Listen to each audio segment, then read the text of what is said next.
ماشاء اللہ حضرت مفتی صاحب رحمہ اللہ کے سمیت 4 بھائی دارالعلوم دیوبند سے فاضل تھے. جی ہاں. ان کا حضرت کچھ مختصر تعارف ہو جائے. سب سے بڑے تو مولانا محمد نعیم ان کا نام تھا، جو ہمارے سب سے بڑے تایا ہیں. اور اس کے بعد مولانا مفتی خلیل اللہ وہ تھے. اور اس کے بعد مولانا مفتی جمیل احمد، اس کے بعد حضرت والد صاحب. یہ چاروں بھائی دارالعلوم دیوبند کے فارغ التحصیل تھے. تو ان حضرات نے پھر کہاں زندگی گزاری، کہاں خدمت کی؟ ان حضرات نے وہیں سلیم آباد کے علاقے میں بھی زندگی گزاری. ٹھیک ہے. اور یہ ہے کہ یہ جگہ جگہ سندھ کے علاقے میں تدریس کے فرائض بھی انجام دیے انہوں نے. اچھا. لیکن اس وقت تفصیل میرے ذہن میں نہیں ہے کہ کہاں کہاں رہے. اتنا معلوم ہے کہ یہ جو ایک علاقہ ہے جہاں پیر پگاڑا یا پیر پگاروں کا علاقہ کہلاتا ہے، وہاں بھی یہ پڑھاتے رہے. اور ایک پیر پگاروں کے بھائی تھے، وہاں پڑھاتے رہے. یہ حضرات ان کے شاگرد. ہے کہ ان کی سن فراغت کیا تھی دارالعلوم دیوبند سے؟ نہیں، یہ کچھ یا یہ علم ہے کہ وہ دور حدیث میں کس کے شاگرد تھے؟ تمام بھائی حضرت مدنی رحمہ اللہ کے شاگرد تھے یا کچھ حضرت شاہ صاحب کے شاگرد تھے؟ میرا خیال یہ کہتا ہے کہ حضرت مدنی رحمہ اللہ کے زمانے کے تمام بھائی. جی. تو حضرت مفتی صاحب کے پاس آنا جانا ان کا پھر رہتا ہوگا؟ بالکل ملاقات رہتی تھی. جی. تو وفات کس ترتیب سے ہوئی بھائیوں کی؟ وفات سب سے پہلے تو جو سب سے بڑے تایا تھے مولانا محمد نعیم صاحب، ان کی وفات ہوئی حیدرآباد میں ہوئی تھی. اپنی بیٹی کے یہاں آئے ہوئے تھے تو یہیں پہ وفات ہوئی تھی.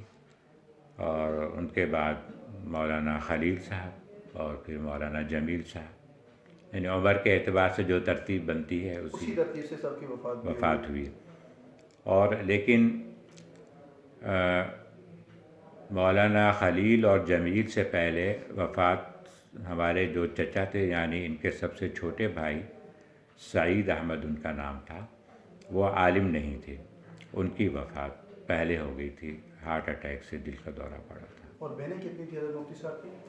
بہنیں بھی کل 5 تھیں. کل 5 ہماری پھوپھیاں 5 تھیں. جی. ابھی کوئی زندہ نہیں ہے پھوپھی میں سے یا چچا میں سے کوئی بھی زندہ نہیں ہے؟ نہیں، ان میں سے کوئی. سب سے آخر میں کس کی وفات ہوئی؟ آخر میں ہماری جو سب سے چھوٹی پھوپھی تھیں، سعیدہ نام تھا ان کا. تو حضرت مفتی صاحب کے یہاں سب سے زیادہ آنا جانا کس کا طے ہوتا ہے کہ کسی کی زیادہ محبت ہوتی ہے، کسی کو زیادہ وقت مل جاتا ہے قربت کا؟ بس ہم لوگ تو کراچی آ گئے تھے، باقی خاندان کے لوگ سندھ میں یا پنجاب میں تھے. آنا جانا ایسا نہیں ہے کہ کسی کا خاص طور پر زیادہ آنا جانا ہو، کسی کا کم ہو، بلکہ جب جس کو موقع ملا یا کسی کو کوئی کام پڑا کراچی میں تو آئے، ملاقات بھی ہو گئی. سب سے برابر کا تعلق تھا. آپ کے دادا جان جو تھے سلیم صاحب، وہ عالم بھی تھے؟ باقاعدہ فارغ التحصیل عالم نہیں تھے، زمینداری ان کا مشغلہ تھا. لیکن اللہ تعالیٰ نے اتنا انہیں علم دیا تھا کہ بڑے بڑے علماء بھی ان کی بڑی قدر کرتے تھے. ماشاء اللہ. اور میرے خیال میں حضرت تھانوی رحمہ اللہ کے مرید بھی تھے. جی ہاں. تو حضرت یہ تھانہ بھون جایا کرتے تھے؟ جی، تھانہ بھون جاتے تھے. تو آپ کو کچھ علم ہے کہ کس نسبت سے وہاں جاتے تھے؟ علاقے کے کوئی عالم ان کو لے گئے یا ویسے ان کو علماء سے محبت تھی، یا وہاں ان کا تھانہ بھون ہندوستان آنا جانا ہوتا تھا؟ اس زمانے میں چونکہ پاکستان تو بنا نہیں تھا، سارا ایک ہی ملک تھا. جی. اور آنا جانا لوگوں کا لگا رہتا تھا. جی. یہ نہیں ہوتا تھا کہ میں ہندوستان جا رہا ہوں یا ہندوستان سے آ رہا ہوں. بس یہ تھا کہ یہ معلوم ہوا کہ فلاں جگہ پہ فلاں بزرگ ہیں تو لوگ چلے جاتے تھے، ان کی خدمت میں حاضر ہوتے تھے، زیارت کرتے تھے. کسی کے ساتھ نسبت ہو گئی تو وہ نسبت بڑھائی اور تعلق قائم کر لیا. آپ نے زیارت کی دادا جان کی؟ جی ہاں. ان کی وفات کب ہوئی تھی؟ وفات کا اس وقت زبانی مجھے سن یاد نہیں ہے، لیکن ان کی قبر جو ہے وہ خیرپور میں ہے؟ جی ہاں، خیرپور. خیرپور میں کس جگہ پر؟ خیرپور شہر میں قبرستان وہاں کا جو ہے. وہ علاقائی قبرستان ہے یا آپ کا آبائی قبرستان ہے وہاں پر آپ؟ نہیں، وہ وہاں کا علاقائی قبرستان. علاقائی قبرستان. جی. اچھا حضرت، اب آتے ہیں حضرت مفتی صاحب کی طرف. حضرت مفتی رشید احمد صاحب رحمہ اللہ، ہم وہ باتیں کریں گے جو باتیں عوام کے علم میں زیادہ نہیں ہیں. کتنے بیٹے تھے اور کتنی بیٹیاں تھیں؟ ان کے 3 بیٹے اور 2 بیٹیاں. 3 بیٹے اور 2 بیٹیاں. جی. اس میں گرامی یہ آپ حضرت والد صاحب کی اولاد کا جی پوچھ جی رہے ہیں نا؟ ہاں جی جی. 3 بیٹے 2 بیٹیاں، اور ان کے نام سب سے بڑے رفیق احمد. رفیق احمد صاحب. پھر بیٹوں میں بتا رہا ہوں، یا ترتیب سے اگر بتایا جائے تو سب سے بڑی بیٹی جن کا نام صفورہ ہے. صفورہ. جی. اس کے بعد رفیق احمد، پھر شفیق احمد، پھر خلیق احمد، اور آخر میں اسماء نام کی بہن ہے، بیٹی. تو کیونکہ حضرت مفتی صاحب رحمہ اللہ کچھ عرصہ اندرونی سندھ بھی رہے، پھر کراچی تشریف لے آئے، تو یہ آپ کو یاد ہے کہ کس بہن بھائی کی پیدائش کہاں ہوئی تھی؟ کراچی میں کس کی ہوئی، سندھ میں کس کی ہوئی؟ ہم بہن بھائیوں میں صرف جو چھوٹی بہن ہے اسماء، ان کی پیدائش کراچی میں ہوئی ہے. اچھا. اور بھائیوں میں تینوں بھائی خیرپور کی پیدائش ہے. البتہ جو بڑی بہن ہے وہ مجھے اس وقت ذہن میں نہیں ہے کہ ان کی پیدائش کہاں ہوئی تھی. تو اس کے بعد پھر مفتی صاحب دارالعلوم آ گئے تھے. جی ہاں. میرے خیال میں آپ کا جو بچپن کا زمانہ ہے جس کو آپ کہتے ہیں ہوش سنبھالا، تو وہ دارالعلوم میں ہی آپ نے.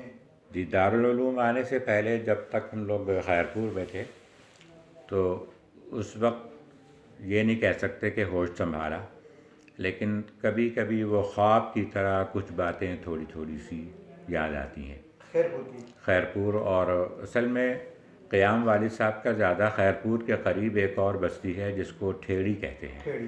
وہاں پہ ایک مدرسہ ہے، بہت قدیم مدرسہ، دارالہدا نام سے. تو وہاں پہ حضرت والد صاحب جو ہیں وہ صدر مدرس تھے، یا شیخ الحدیث کہہ لیجئے. تو وہاں پہ قیام تھا، اور سلیم آباد قریب ہونے کی وجہ سے آنا جانا بھی رہتا تھا. سلیم آباد آتے چھٹیوں میں، چھٹیاں ساری وہیں گزارتے.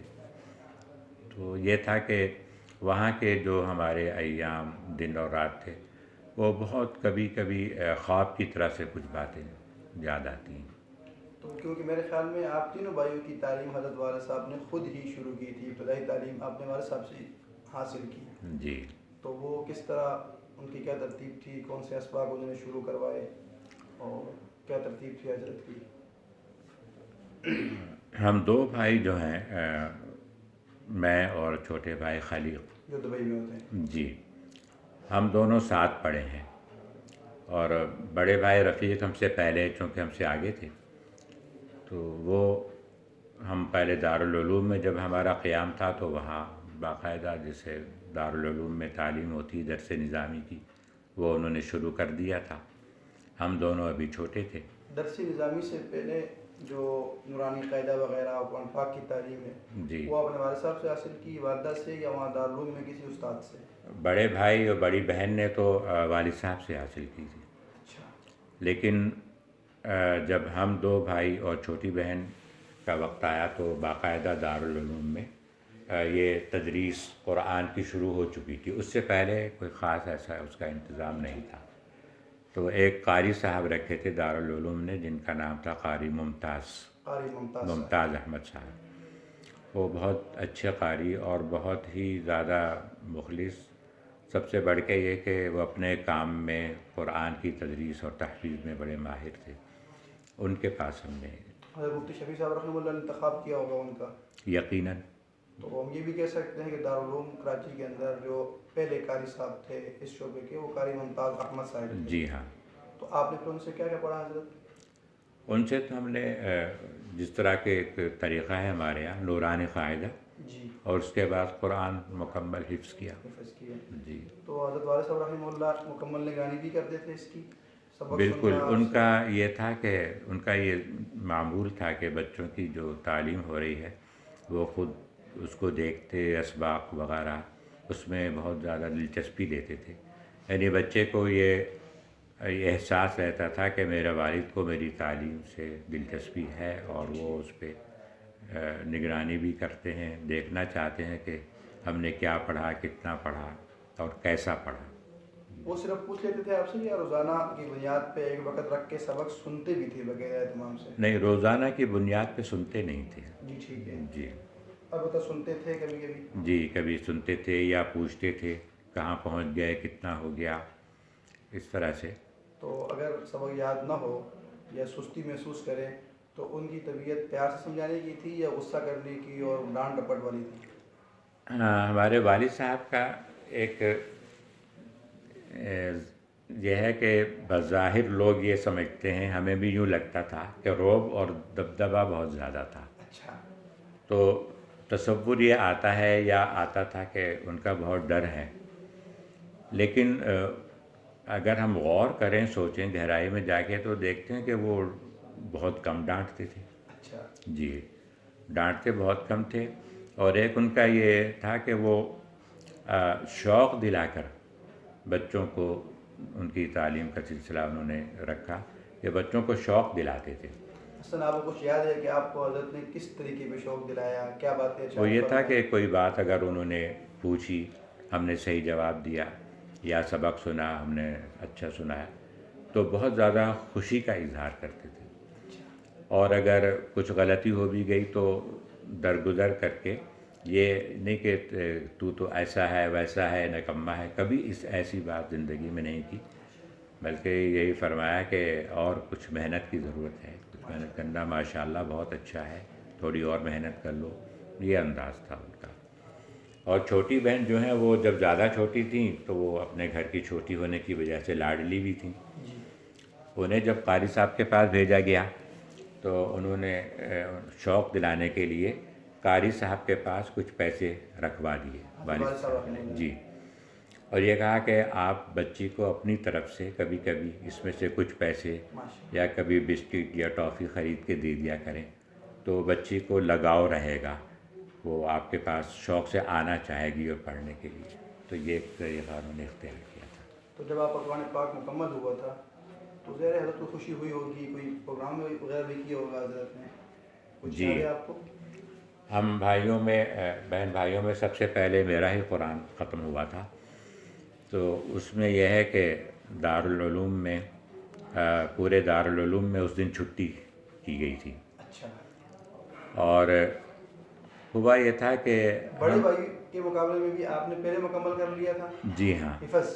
اس کی وجہ یہ ہے کہ بڑے بھائی کے زمانے میں قاری ممتاز احمد صاحب ابھی آئے ہی نہیں تھے، اور یہ تحفیظ کا سلسلہ دارالعلوم میں شروع نہیں ہوا تھا. تو اس وجہ سے انہیں تو ڈائریکٹ درس نظامی میں لگا دیا گیا. ہم جو چھوٹے تھے ان سے 3، تو ہماری جب باری آئی تو پہلے ہم قرآن حفظ میں مصروف ہوئے.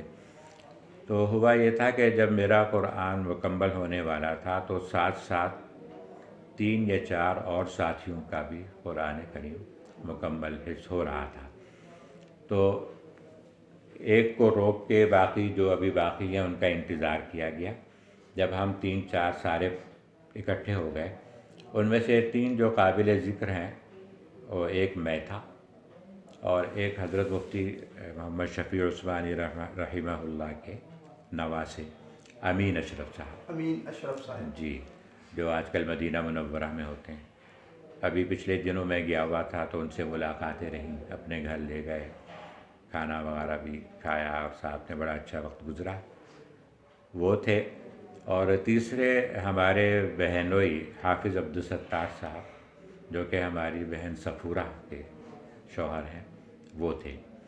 تو ہم تینوں کا اس طرح ایک ساتھ قرآن ختم ہو رہا تھا. جب تقریب کی گئی تو دارالعلوم کراچی میں اس دن چھٹی تھی، اور باقاعدہ ایک جلسہ کا سا مسجد میں اہتمام کیا گیا تھا. قاری فتح محمد صاحب رحمہ اللہ تعالی، جی، تو انہیں بلایا گیا تھا. آخری سبق ہمیں انہوں نے پڑھا جو کہ آمن الرسول سے تھا. آمن الرسول سے سورہ بقرہ کی ختم تک. جی. بیان مفتی شفیع صاحب نے کیا تھا یا والد صاحب نے کیا تھا؟ یہ دونوں نے کیا. بیان کوئی خاص نہیں ہوا تھا، مختصر بیان حضرت مفتی شفیع صاحب کا مجھے جیسا کہ یاد پڑ رہا ہے. جی. تو آپ کو اس موقع پہ والد صاحب نے کوئی خصوصی انعام دیا ہو یا کچھ خصوصی کلمات کہے ہوں؟ ظاہر خوشی تو ان کو ہوئی ہوگی. ظاہر ہے کہ وہ بہت زیادہ خوشی کا اظہار تھا، لیکن کلمات کیا تھے وہ تو اس وقت ذہن میں نہیں ہے. جی. اس کے بعد پھر آپ کی گردان بھی آپ نے کی تھی یا اس کے بعد پھر آپ نے شروع کر دیا درس نظامی؟ نہیں، گردان آج کل کہتے ہیں، لیکن اس زمانے میں اس کو دور کہتے تھے دور کہتے قرآن. تھے. جی ٹھیک ہے جی. تو وہی قاری ممتاز صاحب کے پاس ہی اس کا دور کیا. اتنا انہوں نے کرایا کہ ہر تیسرے دن قرآن ختم. ماشاء اللہ. ان کے سامنے بیٹھا بیٹھا میں پڑھتا رہتا تھا. وہ اپنے کام یا دوسروں کے ساتھ مصروف بھی رہتے، لیکن یہ کہ میں پڑھتا رہتا.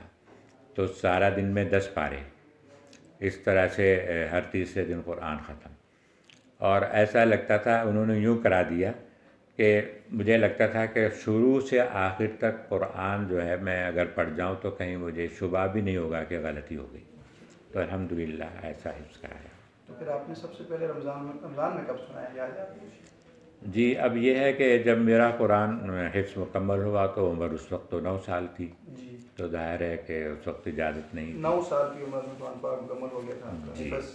جی 9 سال کی عمر میں قرآن پاک مکمل ہوا. پھر اگلے سال جب 10واں سال چل رہا تھا میرا، تو یا یہ کہ 10 سال مکمل ہو کے 11واں ہم دارالعلوم چھوڑ کے یہاں ناظم آباد آ گئے تھے. اچھا. جی. تو یہاں ناظم آباد میں بھی دارالعلوم کے اساتذہ میں سے جو کہ قرآن قاری ممتاز کے بعد 2 اساتذہ اور بھی رکھے گئے تھے. جب طلباء کی تعداد بڑھ گئی اور یہ محسوس ہوا کہ ایک قاری کافی نہیں ہے، تو 2 اور رکھے گئے. ان میں ایک قاری محمد احمد تھے، وہ بھی دارالعلوم چھوڑ کے یہاں آ گئے تھے. تو یہاں ان کے پاس میں نے باقی کا دور کیا قرآن کا، گردان کہہ لیجیے. پھر یہیں پہ ابتدائی تعلیم درس نظامی کی یہاں پہ شروع ہوئی. درس نظامی کی تعلیم اپنے والد صاحب کے پاس شروع کی تھی، ان کی نگرانی میں شروع کی تھی؟ ان کی نگرانی میں، لیکن کچھ اسباق والد صاحب خود پڑھاتے تھے. کچھ یاد ہے آپ کو؟ خاص طور پہ صرف، نحو اور قرآن کا ترجمہ اور تفسیر وہ انہوں نے از خود ہمیں پڑھائی. اور باقی اسباق؟ باقی اسباق دارالعلوم ہی میں حضرت والد صاحب کے ایک شاگرد مولانا قاضی عبدالخالق. قاضی عبدالخالق صاحب. جی. قاضیوں نے یہ کہا جاتا ہے کہ بلوچستان میں کچھ سرکاری حکومت کا قدیم نظام ہے جہاں قاضی رکھے جاتے ہیں جج کے طور پہ، تو وہ انہیں قاضی کہا جاتا ہے. تو وہ اس عہدے پر بعد میں رہے. تو مولانا قاضی عبدالخالق صاحب ماشاء اللہ بہت ہی مخلص اور بہت ہی قابل انسان تھے. تو وہ یہاں کے یہ جو ادارہ چھوٹا سا بنا اس کے ناظم بھی تھے اور وہ ہمارے استاد بھی تھے. اس وقت بھی اس کا نام دارالافتاء والارشاد ہی تھا پہلے دن سے ہی؟ نہیں، یہاں پہ کام تو افتاء کا ہوتا تھا، جی. یعنی تخصص فی الافتاء. بلکہ میری معلومات کے مطابق یہ جو ایک سلسلہ ہے تخصص فی الافتاء کا، جی. پہلے تو اس کا رواج نہیں تھا مدارس میں. دارالعلوم میں اس کی جو شروعات ہوئی وہ حضرت والد صاحب ہی نے کی تھی. ٹھیک ہے. تو اسی طریقے پہ یہاں پر تخصص فی الافتاء انہوں نے شروع کیا، لیکن نام اس کا اشرف المدارس تھا. اشرف المدارس. جی، حضرت مولانا اشرف علی تھانوی کے نام سے نسبت جی. کرتے ہوئے. تو یہ ہے کہ ایک ہمارے یہاں ایک بات عام ہے کہ لوگ اس طرح سے نسبت کرتے ہیں، مثلا اشرف المدارس. جی. جی. تو یہ نسبت ویسے صحیح نہیں ہے. اچھا. ہوا یہ کہ جب میں مدینہ منورہ تعلیم کے سلسلے میں چلا گیا تو وہاں علماء سے، اپنے اساتذہ سے یا ساتھیوں سے جو عرب تھے بات چیت ہوتی. اشرف المدارس کا کبھی تذکرہ ہوتا تو وہ اس بات پہ تعجب کا اظہار کرتے تھے، حیرت بھی ہوتی تھی انہیں. بعض لوگ کہہ بھی دیتے تھے، بعض کہتے نہیں تھے، لیکن جب اشرف المدارس نام سنتے تو وہ کچھ ان کے چہرے پہ تعجب کے آثار دکھائی دیتے. تو میں نے حضرت والد صاحب سے آ کر ایک مرتبہ جب چھٹی پہ آیا تو اس بات کا تذکرہ کیا، تو وہ بھی سوچ میں پڑے. تو کہنے لگے ہاں یہ نام ویسے تو ٹھیک نہیں ہے، مدرسہ اشرفیہ کہہ سکتے ہیں یا مدرسۃ الاشرف کہہ سکتے ہیں. اشرف المدارس اس کو مضاف کر کے اشرف کو مدرسہ کی طرف، یہ صحیح نہیں ہے. یعنی ہم یہ دعویٰ کر رہے ہیں کہ ہمارا مدرسہ ساری دنیا کے مدارس سے اشرف ہے، تو یہ بات مناسب نہیں لگتی. اس کے بعد والد صاحب نے اس کا نام بدل کے دارالافتاء والارشاد کر دیا. جی. تو میرے خیال میں آپ پڑھتے یہاں تھے، اور جب امتحان دینا ہوتا تھا تو آپ بنوری ٹاؤن تشریف لے جاتے تھے اور جی سالانہ امتحان آپ کا بلوری ٹاؤن میں ہوا کرتا تھا جی؟ بلکہ سالانہ ہی نہیں، سہ-ماہی اور شش-ماہی امتحان بھی دیے ہم نے وہاں پہ، اچھا اچھا میں اور چھوٹے بھائی خلیل، ہم اچھا دونوں۔ اچھا۔ جی تو پھر دورہ مشکات کے لیے آپ دارالعلوم تشریف لے گئے تھے؟ جی، موقوف علیہ میں اس وقت یہ مشورہ ہوا تھا کہ ہوتا یہ تھا کہ بڑے بھائی تو درس نظامی شروع کر چکے تھے ہم سے پہلے، جی اور ہم نے قرآن حفظ کیا، جی اب وہ درس نظامی میں ہم سے آگے، جی ہم قرآن کی تعلیم میں ان سے آگے۔ پھر یہ ہوا کہ جب ہم دونوں بھائیوں اور چھوٹی بہن نے قرآن حفظ کر لیا تو بڑے بھائی کو خیال ہوا کہ چھوٹے تو تینوں حافظ بن گئے، میں رہ گیا، اچھا تو انہوں نے شوق کا اظہار کیا کہ میں بھی قرآن حفظ کروں گا، تو ان کی درس نظامی کی تعلیم چھوڑا کر ان کو قرآن حفظ کرایا گیا۔ اچھا یعنی ہم چھوٹے جب حافظ بن چکے تھے اچھا اس وقت انہوں نے حفظ شروع کیا، لیکن ماشاءاللہ انہوں نے بہت تیزی سے، اور 1 سال بھی مکمل نہیں لگا ان کو قرآن حفظ کرنے میں، ماشاء اللہ۔ قرآن حفظ کر لیا، پھر اس کو دور وغیرہ میں کچھ وقت لگا، تو اس دوران ہم لوگ درس نظامی میں ان کے برابر پہنچ گئے، کیونکہ ہم نے جو یہاں درس نظامی کیا وہ یوں کہہ لیجئے کہ چونکہ ہم صرف 3 ہی طلباء تھے اور اساتذہ کے پاس وقت بہت تھا۔ آپ تھے، بھائی خلیق صاحب تھے اور حکیم مظہر صاحب تھے؟ جی، حکیم مظہر صاحب، مولانا حکیم مظہر صاحب، جو حکیم اختر صاحب رحمہ اللہ کے صاحبزادے ہیں۔ جی، تو ہم لوگ لگاتار پڑھتے رہتے تھے، یہ بھی نہیں تھا کہ بیچ میں لمبی لمبی چھٹیاں، رمضان پورا وغیرہ وغیرہ۔ تو جو تعلیم مدارس میں عام طور پہ 6 سال میں ہوتی ہے، ہم نے تقریباً 4 سال میں وہ کر لی تھی۔ 6 سال کی تعلیم 4 سال میں مکمل جی، کر لی۔ تو وہ کرنے کے بعد یہ ہوا کہ اب ہم تینوں بھائی اکٹھے ہو گئے، انہوں نے قرآن کی وجہ سے اس میں وقفہ کیا اچھا تھا اچھا اچھا۔ اور ہم جو ہے پڑھتے گئے، تو بڑے بھائی جو تھے وہ بھی ہمارے ساتھ مل گئے موقوف علیہ والے صاحب، موقوف علیہ میں۔ مشکات والے تو صاحب اب سے۔ ہم تینوں کو، جب ہم 2 موقوف علیہ تک پہنچے اور ان کا قرآن مکمل ہو گیا، تو ہم تینوں کو دارالعلوم میں موقوف علیہ کے لیے داخل کرایا گیا۔ حضرت میرے خیال میں حضرت مفتی صاحب رحمہ اللہ نے بھی آخری عمر میں قرآن پاک یاد کیا تھا۔ جی، اس کا قصہ یہ ہے کہ ہم تینوں بھائی اور چھوٹی بہن حافظ ہو گئے، تو ان کو شوق ہوا کہ میں بھی حفظ کروں، اچھا تو انہوں نے قرآن حفظ از خود شروع کر دیا، اچھا اور خیال یہ ہے کہ بس مہینے 2 مہینے میں ہی انہوں نے مکمل حفظ کر لیا تھا۔ حفظ کرنے کے بعد انہوں نے پھر تراویح میں سنایا بھی تھا کبھی؟ نہیں، تراویح میں نہیں سنایا، لیکن سنا۔ سنا ضرور۔ جی، میں نے جب تراویح شروع کی پڑھانا جی، تو وہ حافظ ہو چکے تھے، تو آپ کے پیچھے انہوں نے قرآن پاک انہوں سنا؟ نے میرا قرآن پاک سنا۔ یہاں ادھر ہی دارالفتاح میں حضرت؟ جی ہاں۔ اچھا ماشاء اللہ۔ جی تو اگر آتا ہے کہ بھائی مفتی صاحب کے سامنے بڑے بڑے قاری جب کھڑے ہوتے تھے مصلی پہ تو وہ نہیں پڑھ سکتے تھے، جی، تو آپ کا کیا اس وقت صورتحال ہوتی تھی؟ پڑھ لیتے تھے آپ؟ ہم تو اس لیے پڑھ لیتے تھے کہ وہ اصل میں ہوتا یہ کہ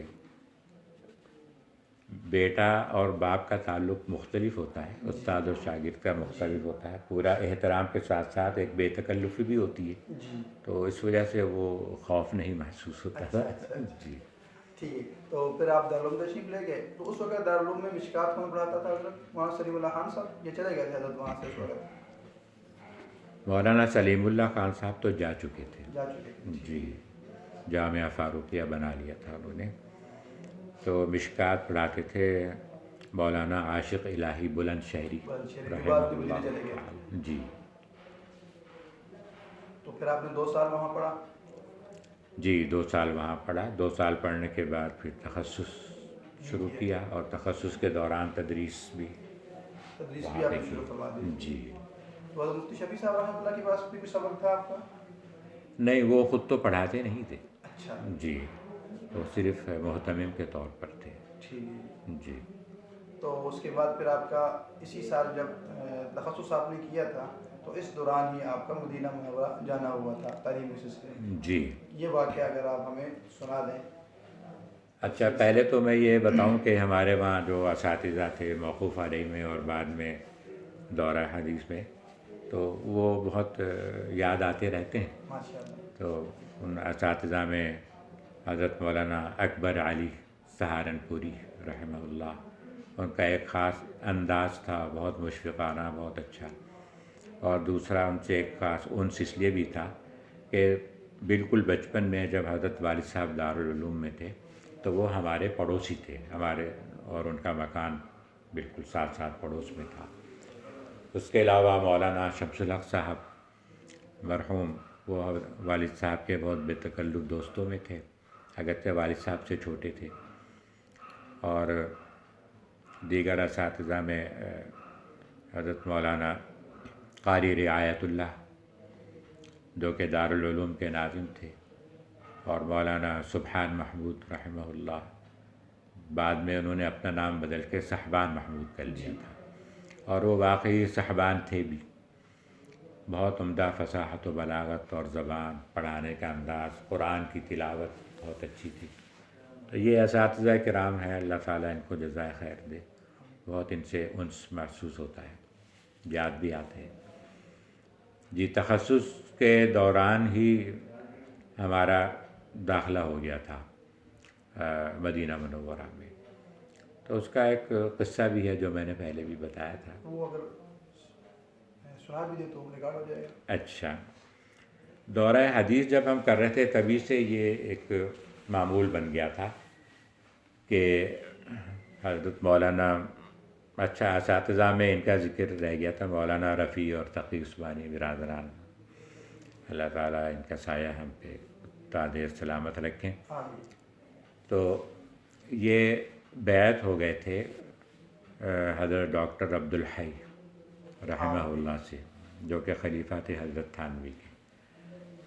تو بیعت ہو گئے تھے، اور حضرت ڈاکٹر صاحب کی رہائش چونکہ ناظم آباد، نارتھ ناظم آباد میں تھی، تو یہ ہر جمعرات کو دونوں بھائی عصر کے بعد ڈاکٹر صاحب کی خدمت میں حاضر ہوتے تھے.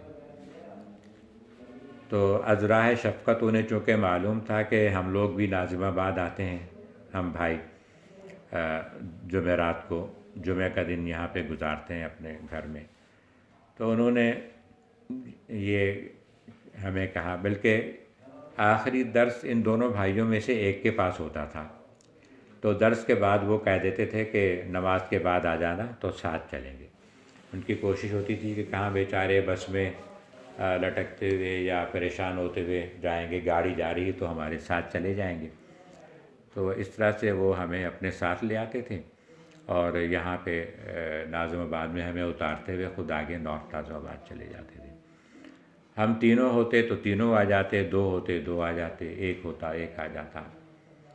اور ہم تھوڑا سا کوشش بھی کرتے تھے کہ جلدی سے نکل جائیں باہر کلاس سے، جمعرات کی آخری کلاس سے، کہ انہیں موقع نہ ملے کہنے کا.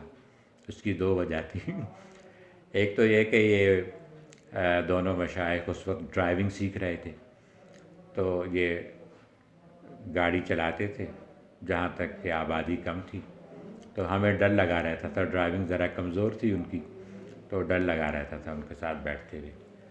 بعد میں پھر ڈرائیور بھی بڑا پرانا تاریخی ڈرائیور، دارالعلوم کا، عرفان نام تھا اس کا. عرفان دارالعلوم کے پرانے ڈرائیور. جی جی، وہ دارالعلوم میں جتنے بھی بچے پلے بڑے ہوئے، تو دارالعلوم کے ملازمین میں کچھ ایسے ہیں جو ان کے ذہنوں میں نقش ہو گئے ہیں. ان میں سے ایک یہ ڈرائیور تھا. ہند کو قوم سے اس کا تعلق تھا. آپ کا جو علاقہ ہے ہند کو زبان بولتے تھے. جی، ہند کو زبان بولتے، عرفان نام سے. جی، تو یہ تھے. اور دوسری بات یہ تھی کہ اساتذہ کا آج کل تو شاید اتنا رعب نہیں ہوتا دلوں میں اور احترام، ہمارے زمانے میں بہت زیادہ تھا. تو وہ اتنا لمبا سفر کورنگی سے ناظم آباد تک کا بالکل خاموشی سے دبک کے بیٹھے رہنا اساتذہ کے ساتھ لگ کر، تو اس میں بھی تھوڑا سا جھجک محسوس ہوتی تھی. حالانکہ وہ بہت مشفق تھے اور شفقت، ازرائے شفقت ہی ہمیں ساتھ لاتے تھے. تو اس طرح سے یہ ہوتا تھا کہ ان کے ساتھ آنا ہو جاتا تھا. تو ایک مرتبہ ایسا ہوا کہ میں اکیلا تھا. اس وقت ہم تخصص میں تھے، تخصص کا بھی پہلا سال مکمل ہو رہا تھا دارالعلوم میں. تو جہاں ناظم آباد میں جب مجھے اتارا تو حضرت مفتی محمد رفیع عثمانی رحمہ اللہ نے، اس وقت تو یہ حضرات مفتی نہیں کہلاتے تھے، مولانا کہلاتے تھے، مجھے کہا جب میں اترنے لگا گاڑی سے کہ گھر جاؤ تو والد صاحب کو سلام کہنا، والد صاحب ان کے استاد بھی تھے، سلام کہنا، اور کل کسی وقت میں ان سے فون پہ کچھ خاص موضوع پہ بات کروں گا تو وہ بھی بتا دینا کہ میں فون کروں گا۔ تو اس طرح سے گھر آ کے میں نے والد صاحب کو بتا بھی دیا، لیکن یہ کہ یہ تجسس رہا ہمارے دلوں میں۔ میں نے اور بہن بھائیوں کو بھی جب یہ بات بتائی کہ معلوم نہیں وہ کیا بات کرنا چاہتے ہیں، کون سی ایسی خاص بات ہے کہ باقاعدہ پہلے سلام کہلوایا اور یہ بھی کہلوایا، کیونکہ فون پر تو وہ لوگ جب چاہتے تھے بات کر لیتے، لیکن یہ خاص موضوع ایسا ہے کہ جس پہ وہ بات کرنا چاہتے ہیں تو یہ سمجھ میں نہیں آ رہا تھا۔ تو بعد میں پتہ چلا کہ یہ ہمارے داخلے کا موضوع تھا مدینہ منورہ میں، اس پر بات کرنی تھی ان کو۔ جی جی تو سنا دیں ساری بات حضرت جو لکھی تھی نا ہم نے نا، جی ساری بات سنا دیں۔ اچھا اس پر پھر یہ ہوا کہ بعد میں ہمیں یہ جب انہوں نے مجھے یہ کہا تھا گاڑی سے اترتے وقت کہ آپ والد صاحب سے سلام کہنا اور یہ بھی بتانا کہ میں کل ایک خاص موضوع پہ ان سے بات کرنا چاہتا ہوں فون پہ، یہ بھی فرمایا کہ جب پرسوں واپس آؤ گے دارالعلوم تو مٹھائی لے کر آنا۔ تو یہ بات اور زیادہ حیرت کی باعث تھی کہ کون سی ایسی بات ہے کہ جس پہ مٹھائی بھی لے کر جانی ہے۔ بہرحال کچھ دن گزر گئے، لیکن پھر مٹھائی تو ہم لے کر نہیں گئے، یہ سمجھتے ہوئے کہ انہوں نے صرف یہ مزاحیہ انداز سے یہ مزاحن یہ بات کہی ہوگی۔ لیکن کچھ وقت گزر گیا، ہم لوگوں کو کچھ معلوم نہیں ہوا کہ وہ کیا بات تھی، اور ہم لوگ بھول بھال بھی گئے، ذہن سے یہ بات نکل گئی، یا یوں کہیں کہ اس کی طرف توجہ نہیں رہی۔ پھر کچھ عرصے کے بعد معلوم ہوا کہ والد صاحب سے ان کی ملاقات ہوئی تھی، جو بات ہوئی تھی وہ اس موضوع پر ہوئی تھی کہ مدینہ منورہ میں ہم تینوں بھائیوں کا داخلہ ہوا ہے یا ہو رہا ہے۔ وہ یہ بتایا کہ حضرت مفتی محمد شفیع عثمانی رحمہ اللہ، یعنی مولانا مفتی رفیع عثمانی اور تقی عثمانی کے والد ایک مرتبہ بیمار تھے، تو تیمارداری کے لیے سعودی عرب کے سفیر دارالعلوم گئے تھے۔ اس وقت انہوں نے یہ کہا کہ شاہ فیصل کا یہ خیال ہے کہ دارالعلوم میں ہی کچھ اساتذہ کو تربیت دے کے واپس بھیجا جائے، بلکہ یہ ہے کہ پاکستان میں کچھ یہ بھی سوچ رہے ہیں کہ کوئی ایسا ادارہ وہ خود اپنے خرچے پہ بنائے کہ پاکستان سے کچھ لوگوں کو بلا کر ان کو تربیت دے کے پڑھا کے سعودیہ کے خرچ پہ ان کو اس ادارے میں بھیجا جائے۔ تو یہ پوری طرح واضح نہیں تھا کہ ہم کو واپس دارالعلوم میں آنا ہے یا اس ادارے میں آنا ہے جو بنایا جائے گا۔ تو اس سلسلے میں انہوں نے حضرت مفتی صاحب سے کہا تھا کہ ہم اور علاقوں سے بھی کچھ لوگ لے رہے ہیں، تو آپ کے دارالعلوم سے بھی کچھ طلباء کو لینا چاہتے ہیں۔ تو پچھلے سال جو دورہ حدیث کا نتیجہ تھا وہ نکالا گیا، ممکن ہے اس سے پہلے کے سال کا بھی نکالا گیا ہو، تو اس کو دیکھتے ہوئے یہ فیصلہ کیا گیا کہ ہم تینوں بھائی اور دو اور حضرات تھے، مولانا عبدالغفار یہ برمی تھے، اور ایک تھے ظاہر شاہ صاحب، اب وہ مرحوم ہو چکے ہیں۔ تو وہ جو چترال کے تھے حضرت، جی چترالی تھے غالباً، جی چترالی تھے، یہ نام بھیجے گئے تھے داخلے کے لیے۔ تو والد صاحب نے یہ کہا مفتی صاحب سے ملاقات کر کے کہ میں نہیں چاہتا کہ میرے بیٹے جائیں، میں چاہتا ہوں کہ وہ پاکستان ہی میں رہیں اور یہیں پر دین کا کام کریں۔ اس میں یہ بھی کہا گیا تقی صاحب جامعہ ازہر جب جا رہے تھے تو آپ نے مخاطب جی تو اور یہ بھی مفتی صاحب نے جب اصرار کیا کہ نہیں ان کو جانا چاہیے، تو والد صاحب نے یہ کہا کہ دیکھیں جب آپ کے دونوں بیٹے رفیع اور تقی کا قاہرہ میں جامعۃ الازہر میں داخلہ ہوا تھا، آپ نے مجھ سے مشورہ طلب کیا تھا، تو میں نے مشورہ دیا تھا کہ انہیں وہاں نہ بھیجا جائے، اور آپ نے میرا مشورہ قبول کیا تھا۔ تو اب میں چاہتا ہوں کہ اب بھی آپ میری بات قبول کرتے ہوئے میرے بیٹوں کو، اب معاملہ میرے بیٹوں کا ہے، نہ بھیجیں۔ تو مفتی صاحب نے، والد صاحب فرمایا کرتے تھے کہ ایک جملہ ایسا کہا کہ جو فوراً میرے دل میں اتر گیا اور میں مطمئن ہو گیا۔ مفتی صاحب نے فرمایا کہ دیکھیں، وہ قاہرہ کی بات تھی اور یہ مدینہ منورہ کی بات ہے، دونوں میں بہت فرق ہے۔ تو فوراً والد صاحب کے ذہن میں آیا کہ ہاں یہ تو مدینہ منورہ، اور اس کی بات ہی اور ہے، مدینہ منورہ سے نسبت کا ہو جانا بہت بڑی بات ہے۔ تو اس پر وہ راضی ہو گئے کہ ان کو بھیجا جائے، کوئی حرج نہیں ہے۔ یعنی ہم کہہ سکتے ہیں کہ دارالعلوم کی تعلیم کے اندر حضرت مفتی شفیع صاحب رحمہ اللہ نے یہ محسوس کیا کہ ہمارے جو لڑکے ہیں ان میں سے سب سے قابل جو لڑکے ہیں وہ یہ 5 لڑکے ہیں، جی تاکہ ان کو بھیجا گیا۔ پھر ماشاءاللہ آپ کا پروسیس پورا ہوا، آپ تشریف لے گئے، تو وہاں پر آپ نے کون کون سی تعلیم حاصل کی مدینہ منورہ میں؟ مدینہ منورہ جب پہنچے تو والد صاحب نے پہلے مدینہ یونیورسٹی یا الجامعۃ الاسلامیہ بالمدینۃ المنورہ، وہاں پہ کچھ حضرات والد صاحب کے جاننے والے تھے پاکستانی، اور ایک وہاں استاد بھی تھے جو اصل میں بلوچ ہی تھے، لیکن وہ وہاں کے سعودی نیشنلٹی ان کو مل چکی تھی، وہ استاد تھے، شیخ سالم نام تھا۔ اور کچھ پاکستانی جو کبھی دارالعلوم میں والد صاحب کے پاس شاگرد رہے تھے، ان میں ایک عبدالصمد تھے، عبید اللہ تھے وغیرہ، یہ بھی بلوچ تھے، بعض ایرانی بلوچستان کے تھے، بعض پاکستانی۔ تو انہیں یہ معلوم تھا کہ ہم آ رہے ہیں، تو وہاں پہنچے۔ اب پہنچنے کا قصہ پہلے بتایا جائے آپ کو، یہ بھی ایک جی ہم لوگ جو ہے یہ پہلی بار گھر سے نکلے تھے، عمر بھی کم تھی، حتیٰ کہ پاکستان کے اندر بھی خاص طور پر مجھے، بڑے بھائی کو تو پھر بھی کچھ موقع ملا تھا سفر کرنے کا، کہ کبھی کبھی وہ کراچی سے 1-2 بار خیرپور تک گئے، لیکن میں تو کبھی بھی اکیلا نہیں نکلا تھا۔ اب ہم لوگ یہاں سے نکلے، دبئی ہوتے ہوئے فلائٹ آگے ریاض پہنچی، اور ریاض سے پھر دوسری فلائٹ ہم کو لینی تھی مدینہ منورہ کی۔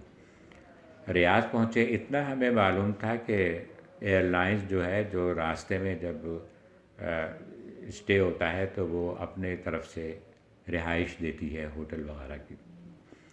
ہم نے وہاں ایئر لائن سے جب بات کی تو انہوں نے کہا کہ دیکھیں، وہ اس صورت میں ہوتا ہے کہ جب آپ کا ٹکٹ آگے کا بھی بک ہوتا، آپ نے وہ بکنگ نہیں کرائی ہوئی ریاض سے مدینہ کی، تو اس سلسلے میں وہ آپ کو اسٹے ہماری طرف سے نہیں، آپ کو خود رہنا پڑے گا، تو آپ شہر چلے جائیں، کہیں پہ ہوٹل میں قیام کریں، اور صبح شہر میں کسی سعودی ایئر لائنس کے دفتر جائیے، وہاں جا کے مدینہ کی بکنگ کرائیے اور پھر ایئرپورٹ آ جائیں۔ آپ 5 ساتھی تھے یا 3 بھائی تھے؟ جی آپ 5 ساتھی اکٹھے تھے؟ نہیں، اس وقت ہم 2 بھائی تھے، اچھا لیکن اس فلائٹ میں ہمارے دارالعلوم کے ایک ساتھی اور بھی تھے، اچھا لیکن وہ اپنے طور پہ جا رہے تھے، ٹھیک۔ اور وہ جو ہے ریاض اتر کے، ریاض سے آگے جو فلائٹ غالباً وہ جدہ جا رہی تھی تو وہ اسی میں آگے چلے گئے، وہ ریاض نہیں اترے تھے، ریاض میں ہم 2 اترے تھے۔ تو اب یہ ہوا کہ ہم دونوں سوچ میں پڑ گئے کہ بھئی کہاں جائیں، کیا کریں۔ بہرحال ہم ایئرپورٹ کی بلڈنگ سے باہر نکلے تو دیکھا ٹیکسیاں کھڑی ہیں، ٹیکسی کی طرف بڑھے، ایسے میں ایک شخص جلدی جلدی چلتا ہوا ہمارے پاس آیا، اور وہ سوٹ بوٹ میں تھا، کہنے لگا کہ آپ لوگ نئے لگ رہے ہیں، اور میں یہاں پہ ریاض ایئرپورٹ پر کام کرتا ہوں، اور وہ اس یونیفارم میں تھا جو کہ سعودیہ ایئر لائنس کی یا وہاں کے ایئرپورٹ کی ہوگی، تو میں یہاں پہ کام کرتا ہوں، اور یہ اندازہ ہوا کہ کوئی سینئر اسٹاف ہے وہاں کا۔ تو کہنے لگا کہ رات کا وقت ہے، میں آپ کو یہ بتا دوں کہ ایک علاقہ یہاں پہ بطحہ نام کا ہے، وہاں پہ ایسے ہوٹل ہیں جو کہ درمیانے قسم کے ہیں، بہت نہ مہنگے نہ بہت ہی خراب نچلے درجے کے، وہ مناسب ہیں رہائش کے لیے، اور وہاں پہ ایک فندق السلام نام سے، السلام ہوٹل ہے، وہ بہت زیادہ مناسب ہے، تو آپ وہاں چلے جائیے۔